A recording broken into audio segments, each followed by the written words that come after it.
আপনারা গীবত কাকে বলে চিনেন তো? নবী সাল্লাল্লাহু আলাইহি সাল্লাম বলেছেন, আতাদরুনা মাল গীবাহ, তোমরা কি জানো গীবত কাকে বলে? সাহাবীরা বলেছেন নবী সাল্লাল্লাহু আলাইহি সাল্লামকে, আল্লাহ এবং তার রাসূল ভালো জানেন। নবী সাল্লাল্লাহু আলাইহি সাল্লাম গীবতের সংজ্ঞা দিচ্ছেন যে গীবত হলো যিকরুকা আখাকা মা ইয়াকরাহুহু, তুমি কারোর পিছনে যদি এমন কিছু বলো যেটা তার সামনে বলে সে মনে কষ্ট পাবে, এর নাম গীবত। এখন একটা মানুষের সামনে বললে সে মনে কষ্ট পাবে, এটা তার পেছনে বলতেছেন, লোকটা এখানে নাই, তার অগোচরে আরেকজনের কাছে বলতেছেন, এটার নামে কি গীবত। এখন যদি সেই দোষটা তার মধ্যে থাকে তাহলে তাহলেও কি গীবত হবে? কি বলেন? গীবত হবে। আমাদের দেশে যারা গীবত করে, সবাই কম বেশি গীবত অনেক সময় হয়ে যায় আমাদের দ্বারা, আল্লাহ আমাদের মাফ করুক। গীবত করার ক্ষেত্রে কিছু লোক আছে যারা গীবত করে, গীবত করার সময় শয়তান তাদেরকে একটা মাসআলা সাপ্লাই করে। কি সাপ্লাই করে? একটা মাসআলা। কোনো মুফতি সাহেবে দেয় না, কে দেয়? শয়তানে। মাসআলাটা কি জানেন? মাসআলাটা হলো, আপনি যদি বলেন ভাই কারোর পিছনে সমালোচনা করা ঠিক না ভাই, ভাই গীবত করা খুব ভয়াবহ গুনাহ ভাই, কোরআনে আল্লাহ তাআলা এটাকে মৃত ভাইয়ের গোশত খাইলে যেরকম অপরাধ, নোংরামি, এটাকে সেরকম বলেছেন, এবং গীবত পরিষ্কার হারাম, আল্লাহ তাআলা নিষেধ করেছেন। আপনি আরেকজনের গীবত করেন না, এটা বললে তখন ওই লোকের শয়তান ওহী করে, শয়তান তার মাথায় দেয় বুদ্ধি, সে তখন জবাব দেয়, দেখেন ভাই আমি যেটা বলতেছি সত্য বলতেছি, আমি কোনো উল্টাপাল্টা মিথ্যা কথা বলতেছি না, আপনি চেক করে দেখেন। সে গীবতের সংজ্ঞা হয়তো জানে না, আর নাহলে শয়তান তারে দিয়া এই ভুল মাসালা দেওয়াইছে। আরেকজনের পেছনে আপনি কোনো কথা বললেন, যে কথাটা সত্য, কিন্তু তার সামনে বললে সে কষ্ট পাবে, এটা সত্য হওয়া সত্ত্বেও কি হবে? গীবত হবে। আর যদি ডাহা মিথ্যা কথা বলেন আরেকজনের নামে তার পিছনে, তাহলে তো সেটা মিথ্যা অপবাদ, ওটা তো গীবতের চাইতে আরো ভয়াবহ। আবার শয়তান আরেকটা মাসালা শিখায় দেয় যারা গীবত করে তাদেরকে, সেটা কি জানেন? সেটা হলো, বলে যে ভাই যদি নিষেধ করে ভাই কারোর পিছনে সমালোচনা করা উচিত না, বলে যে ভাই আমি তার সামনেও বলতে পারবো, এরকম বেটাগিরি দেখায় না কিছু লোক? তো বলতে হবে, আপনি যদি এত বড় বেটাগিরি দেখানো মানুষ হন, তাহলে তার সামনে গিয়ে বলেন, পিছনে কেন বলতেছেন? ইসলাম বলে মানুষের প্রশংসা হবে পেছনে, আর তার ভুল ত্রুটির সমালোচনা হবে তার সামনে। ভালো করে শুনেন, মানুষের প্রশংসা করতে হবে পিছনে না সামনে? পিছনে। সামনে প্রশংসা করা যাবে। এইটা যেই মাহফিলে বসে বলতেছি, এই মাহফিলের স্টেজেই হয়তোবা আমার নামার আগে খুব একটা বলে নেয় আজকে, বিভিন্ন মাহফিলে যেটা হয় যে বক্তারে বসায় রেখা পোস্টারে 5 মাইল লম্বা তার প্রশংসা লেখে, আছে না নাই? আলেম কুলের শিরোনমি মণি, কামেলে মোকাম্মাল, অমুকে তমুক, 3 মাইল লম্বা প্রশংসা লেখে। শুধু লিখলে হইতো, ওখানে আবার হুজুরের বসায় বসায় পাম্পটি দেয়, আছে না নাই? কি ওয়াজ মাহফিল এগুলা? এই ওয়াজ মাহফিল থেকে মানুষ কি ইসলাম শিখবে যে ওয়াজ মাহফিলে ইসলাম নষ্ট করা হয়, ধ্বংস করা হয়? মানুষের সামনে প্রশংসা করা পরিষ্কারভাবে হাদিসে নিষেধ। কারণ বসে বসে প্রশংসা শুনলে যে কোনো মানুষ কি করে? ফুলে। কি হয়? ফুললে বেশি অহংকারী হয়ে যায়, সে ধরাকে সরা জ্ঞান করে, সে মানুষকে মানুষ মনে করে না। এটা মানুষের, প্রত্যেকটা মানুষের ভিতরে হয় কম বেশি।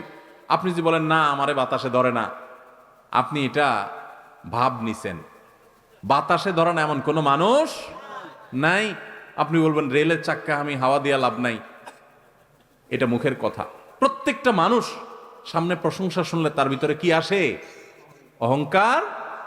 এই জন্য এটা নিষেধ ইসলামে। ইসলাম বলে প্রশংসা করবা পেছনে, লোকটা এখানে নাই, তখন বলতে হবে আপনারা জানেন উনি কত ভালো মানুষ, উনি কোন যোগ্য মানুষ, এগুলো সব বলতে হবে তার পেছনে। আর বদনাম থাকলে, দোষ থাকলে সেটা বলতে হবে কি? ইসলাম বলে তুমি বেটাগিরি দেখাও, প্রকৃত মানুষ হও, সাহসী হও, সামনে দোষ বলো। আমরা কি করি এখন? সামনে আসে শুধু পাম্পটি দিই, ভাই আপনার মতো মানুষ নাই ভাই, জানেন না ভাই আপনার জন্য দিলটা যে কেমন করে ভাই। আর পেছনে যায় বলি বেটার মতো একটা ডাকাত, একটা অমানুষ আল্লাহর জমিনে আরেকটা আছে কিনা সন্দেহ। ঠিক না বে? ঠিক। আমরা পেছনে যায় বদনাম করি, আর সামনে আইসা পাম দেই। এর কারণে ক্ষতি কি হয় জানেন? আমাকে একজন কয়দিন আগে প্রশ্ন করছে, ভাই গীবত কি ইসলামে এত কঠিন শক্তভাবে নিষেধ করছে কেন? একটা মানুষ একটা মানুষের গীবত করছে, কারণ মারা নাই তো, এমন কোনো ক্ষতি করে না। তাহলে ইসলাম এত কঠিন ভাবে যে মৃত মানুষের গোশত খাওয়ার চাইতে জঘন্য অপরাধ বলেছে বা গোশত খাওয়ার মতো বলেছে, এটা কিভাবে হয়?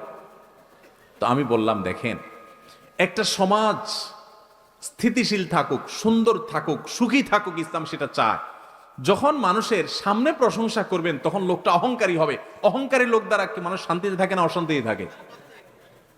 এই জন্য ইসলাম বলে সামনে প্রশংসা করে কাউকে অহংকারী বানায়ও না, লোকটার ক্ষতি করিও না। লোকটাকে অহংকারী বানালে সে অহংকারের কারণে আরেকজনকে ছোট মনে করবে, সমাজে অশান্তি হবে। লোকটার প্রশংসা যদি তার পেছনে করো তাহলে লাভ হবে কি? এলাকার সব মানুষ, উনি এখানে নাই, আমরা সবাই বলতেছি জানেন উনি কত ভালো মানুষ, আপনারা অনেকে জানেন না উনি তাহাজ্জুদের নামাজ পড়ে, উনি মিথ্যা বলেন না, উনি অনেক লোভ লালসা ছেড়ে দেন, উনি আল্লাহকে অনেক ভয় করেন, উনি সততার উপরে চলেন, উনি অনেক লোভ থাকা সত্ত্বেও অন্যায়ের কাছে মাথা নত করেন না।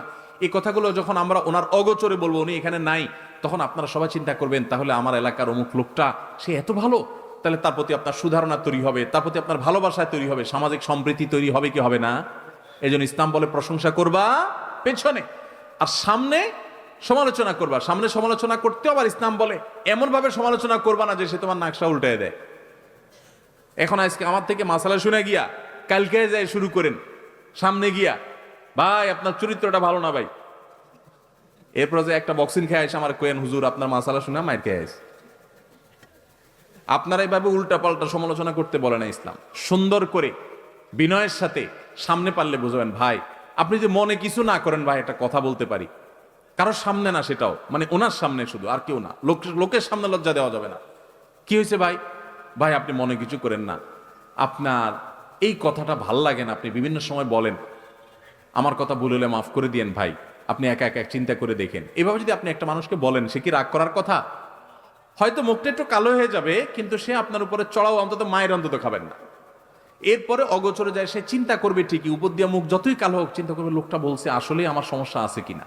তাহলে এই লোকটার সামনে আপনি তার দোষের কথা বলার কারণে তার দোষটা দূর হবে, আত্মসমালোচনা করবে, সমাজ সুন্দর হবে, খারাপের পরিমাণ সমাজ থেকে দূর হবে। ঠিক না বে ঠিক? এই জন্য ইসলাম বলছে, আল্লাহ নির্দেশ হলো গীবত এটা হারাম। আল্লাহ তাআলা আমাদেরকে গীবত থেকে বেঁচে থাকার তৌফিক দান করুন। এখন প্রশ্ন হলো, এই গীবত থেকে, এটা থেকে বেঁচে থাকার জন্য আমি কি করব, বা আগে গীবত করে ফেলেছি সেগুলো কি করব? কোনো মানুষের গীবত করে ফেললে আল্লাহর কাছে তার জন্য মাপ চাইবেন। আমি ওনার গীবত করে ফেলছি এক্সাম্পল স্বরূপ, তাহলে আমি বলবো ওনার কথা, আল্লাহ আপনি ওনাকে মাফ করে দেন, ওনার ভুল ত্রুটি ক্ষমা করে দেন, ওনার রুটি রুজিতে বরকত দান করেন, ওনার জন্য বেশি বেশি দোয়া করবেন।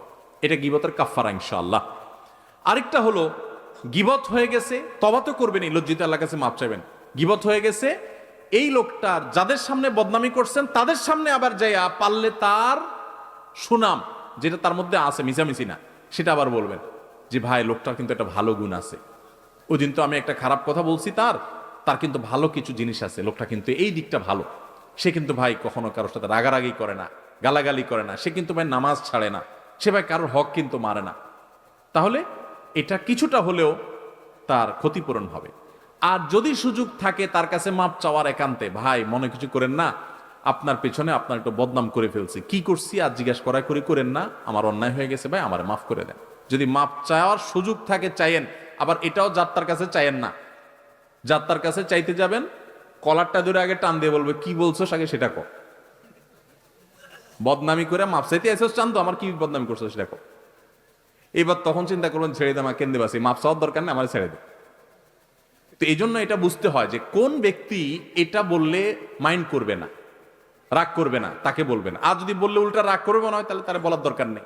আল্লাহর কাছে ইস্তেগফার করবেন এবং অন্য কাফফারাগুলো আদায় করবেন। আল্লাহ আমাদের সবাইকে গীবতের গুনাহ থেকে বেঁচে থাকার তৌফিক দান করুন।